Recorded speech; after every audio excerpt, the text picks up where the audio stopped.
Buenos días, mis amados. En el nombre de Jesús les saludo, agradecido con Dios por este día que nos regala y por este espacio que me permite usar para poder llegar a ustedes, mis amados hermanos y mis amigos, con esta reflexión. Un espacio que seguramente, y si Dios lo permite, lo seguiré usando y seguiré llegando a ustedes con estas reflexiones, que espero sean de provecho para su crecimiento espiritual y personal. Pongamos ese tiempo en las manos de Dios, pues todo lo que hagamos debemos hacerlo en el nombre de Jesús.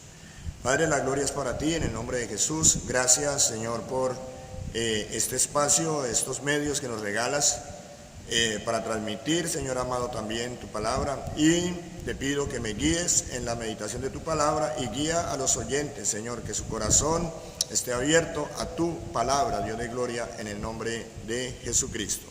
Amén. Mis amados, vamos a reflexionar en una historia que se encuentra allí en la Biblia, en Primera de Crónicas, capítulo 13. El capítulo 13 tiene 14 versículos y vamos a meditar en esos 14 versículos. ¿De qué trata la historia? La historia trata de David. David fue confirmado como rey de Israel después de que Saúl muere. Los principales de Israel, los ancianos, los capitanes de ejército, los líderes confirmaron y el pueblo confirmó a David como rey de Israel. Ahora, una de las primeras preocupaciones de David fue la de traer el arca del testimonio, el arca de la alianza a Jerusalén, ciudad que él había conquistado como capital del reino de Israel. Él mismo lo había conquistado, entonces quería traer el arca. ¿Por qué? Porque David era un hombre que sabía de la importancia de tener la presencia de Dios, y él deseaba mucho la presencia de Dios, porque el arca del testimonio indicaba la presencia de Dios, era el lugar donde Dios se manifestaba, ¿sí? El arca del testimonio la había mandado a construir Dios en la época de Moisés, cuando estaban por el desierto. Allí era donde la presencia de Dios llegaba en la tapa, en medio de los dos querubines. Ahí llegaba Dios y hablaba con Moisés, hablaba con el sumo sacerdote también. Y después de que el pueblo sale de Israel, se establece como tribus. El arca está olvidada, para allí, para allá, no tiene un sitio fijo. En la época de Saúl, pues tampoco fue muy consultada. La presencia de Dios fue como siempre, alejado de la presencia de Dios. Pero David sí tiene ese deseo en su corazón de traer nuevamente el arca y convertir y hacer de la presencia de Dios el centro de Israel. Entonces él habla con los capitanes, habla con los ancianos, con los jefes, habla con el pueblo, con los sacerdotes, y les propone traer el arca. El arca estaba en Kiriat, en un sitio llamado Kiriat Jearim, que está en Judá, y propuso traerla a Jerusalén. Todos estuvieron de acuerdo y entonces se dispusieron para la tarea.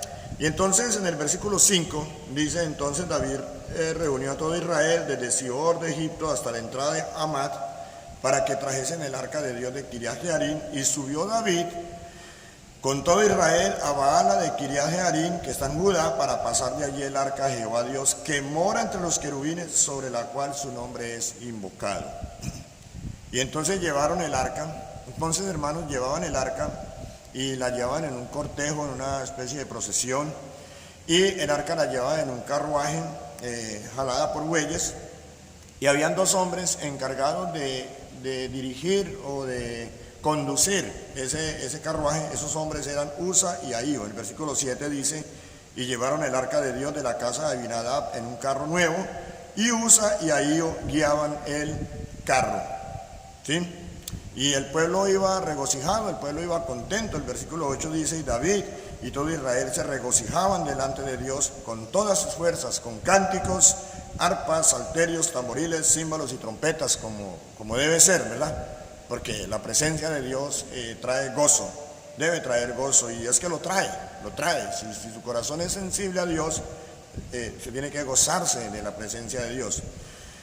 Pero se presentó un problema. Versículo 9 dice: pero cuando llegaron a la era de Kidón, Usa extendió su mano al arca para sostenerla porque los bueyes tropezaban. Y obvio, entonces los bueyes tropezaban y a Usa, que era uno de los conductores del carruaje donde iba el arca, le pareció de pronto que el arca se iba a caer. Y pues a él le pareció. Y él extendió su brazo para impedir que el arca se cayera y puso la mano sobre el arca. Y versículo 10 dice: y el furor de Jehová se encendió contra Usa y lo hirió porque había extendido su mano al arca y murió allí delante de Dios. ¿Sí? Y David tuvo pesar porque Jehová había quebrantado a Usa, por lo que llamó a aquel lugar Pérez Usa hasta hoy. Hermanos, uno puede decir, bueno, pero ¿qué fue lo malo que hizo Usa para que Dios se encendiera en su furor y lo matara allí? ¿Qué fue lo malo? Pues parece ser que hizo lo bueno, al contrario, hizo lo bueno, extendió su brazo y para que no cayera el arca. Ahora, no está diciendo que el arca iba a caer, era para que si de pronto no cayera. Él tuvo una consideración.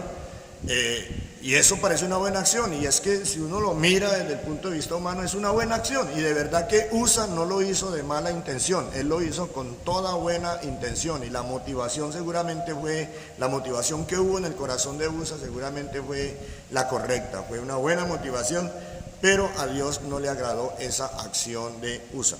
¿Por qué? La pregunta es, ¿por qué no le agradó a Dios? Mi amado, por una sencilla razón.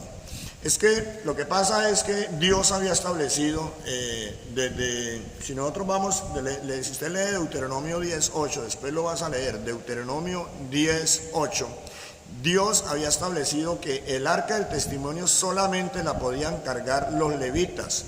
Dios había destinado a la tribu de Leví, solamente a los levitas, para que se encargaran del traslado del tabernáculo y de las cosas de Dios, de las tareas del templo, de las cosas sagradas, entre esas el arca, solamente los levitas, nadie más. Es decir, que nadie más podía ni trasladar, como lo estaban haciendo Usa y Ahío, ni tocar el arca. Eso solamente lo podían hacer los levitas. Y eso fue lo que Dios castigó. ¿Qué castigó Dios allí? Obviamente Dios no castigó la buena intención de Usa, de ninguna manera. Pero ¿qué castigó Dios allí? Castigó el hecho de que las cosas no se hicieron a la manera de Dios. De hecho, el título de esta enseñanza, mis amados, es A la manera de Dios. Vuelvo y repito, a la manera de Dios.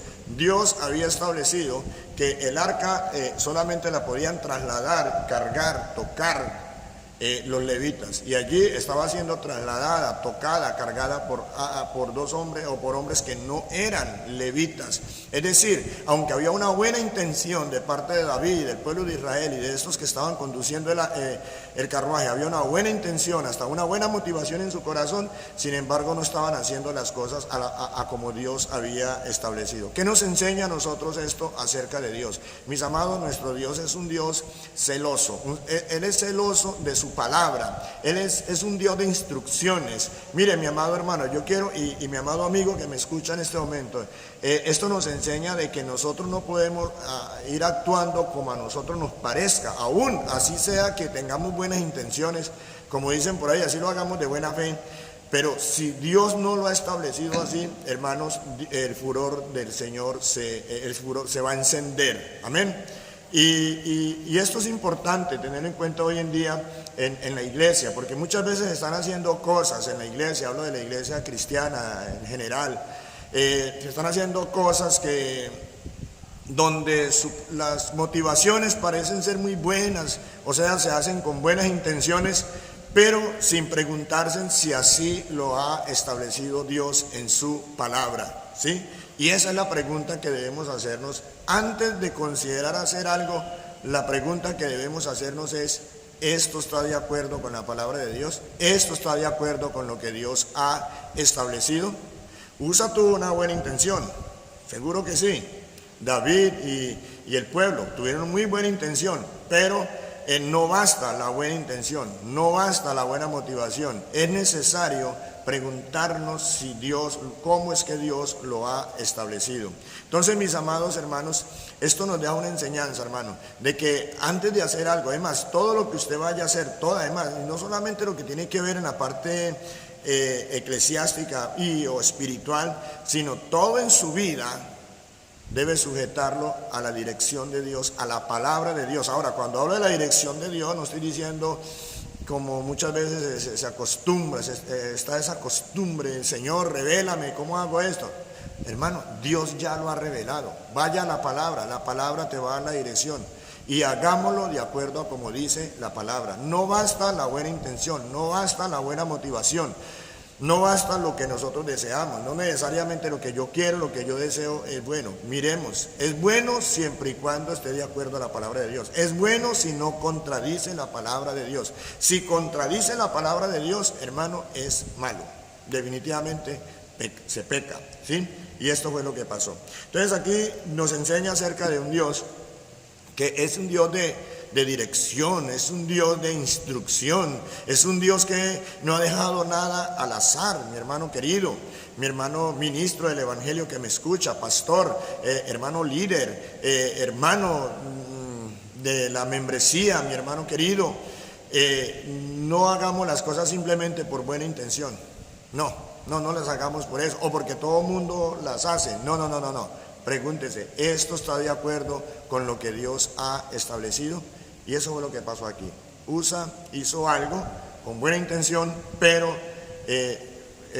desobedeciendo algo que Dios ya había establecido. Usa ni siquiera se enteró de esta situación, seguramente.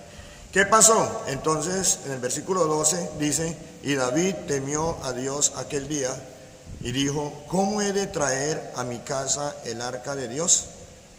Y no trajo David el arca a su casa en la ciudad de David, sino que la llevó a casa de Obed Edom Geteo. Entonces, hermano, David pues temió, dijo, no, esto no se puede seguir así.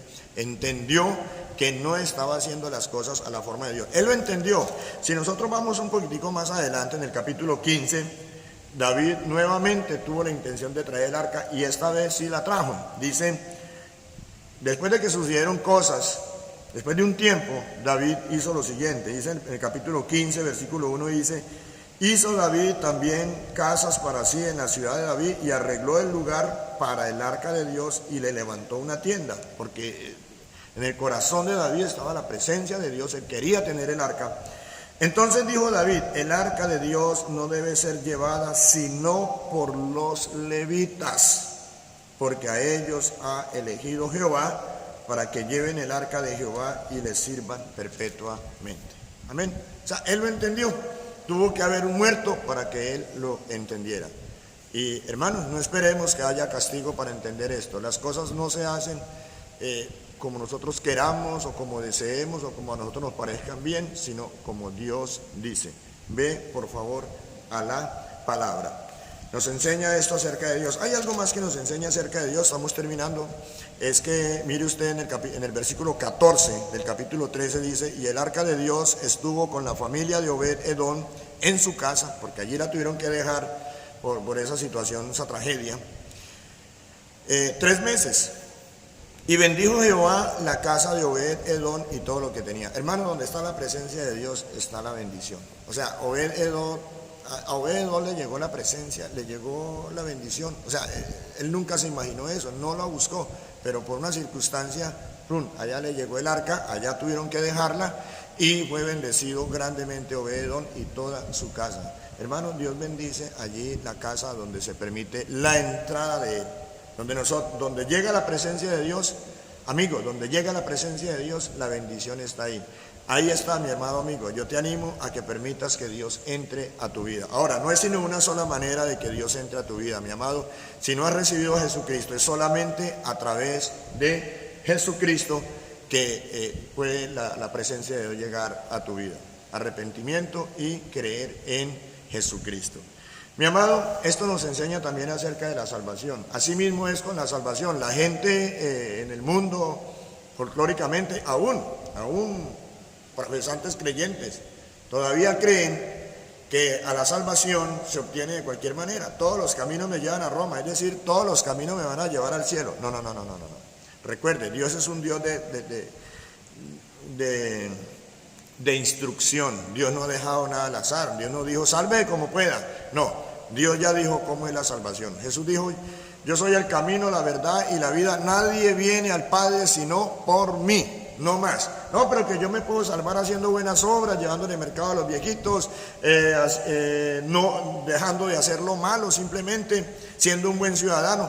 Hermano, todo eso es bueno, pero eso no salva. Solamente la salvación se obtiene de la manera como Dios lo ha establecido. Recuerde, la enseñanza de hoy es a la manera de Dios. No hay otra manera. Que si yo le oro a fulano de tal, le oro a fulana de tal para que interceda por mí ante Jesús y que no, Dios no lo estableció así. Dios dijo, hay un solo mediador entre Dios y los hombres, Jesucristo, hombre. No hay sino un solo nombre dado a los hombres bajo el cielo por el cual podemos ser salvos. Se llama Jesucristo. No más. No busquen ninguna otra parte. No, que yo me puedo salvar haciendo ejercicios de meditación trascendental, que comiendo esto, que no comiendo aquello, que guardando tal. No. Solamente en Jesucristo tenemos la salvación. ¿Por qué? Porque Dios lo estableció así. Sí, arrepentimiento y fe en Jesucristo. Entonces, mi amado, no hagamos las cosas, ni enseñemos, hermano, usted que me escucha, no cometamos ese error, no enseñemos a los demás, no le digamos a los demás, no, fresco, hágale como usted quiera, que igual Dios a usted lo va a bendecir. No, de ninguna manera. Dios ha establecido cómo se hacen las cosas. Mis amados, ¿qué nos enseña a nosotros estos? ¿A qué nos reta? Hermano, fácil, nos reta a hacer las cosas a la manera de Dios. No importa si usted piensa que es de otra manera, no importa si es que usted lo desea de otra manera, si a usted le parece bien de otra manera, o que su motivación sea muy buena, puede ser muy buena, pero hermano, si contradice la manera de Dios, le pasa lo de Usa. Mire lo de Usa. Su intención es buena, su motivación seguramente fue muy buena, pero no lo hizo a la manera de Dios. Entonces, mis amados, les animo a hacer todas las cosas a la manera de Dios. ¿Dónde está la manera de Dios? Hermanos, está en la Biblia. Vaya a la Biblia, hermano, vaya a la Biblia. Es muy sencillo. Usted no tiene que estar preguntando si debo hacer esto o no lo debo hacer. En la Biblia está. Hágalo a la manera de Dios. Amén. Entonces, oremos para terminar. Padre, en el nombre de Jesús, gracias por tu bendita palabra.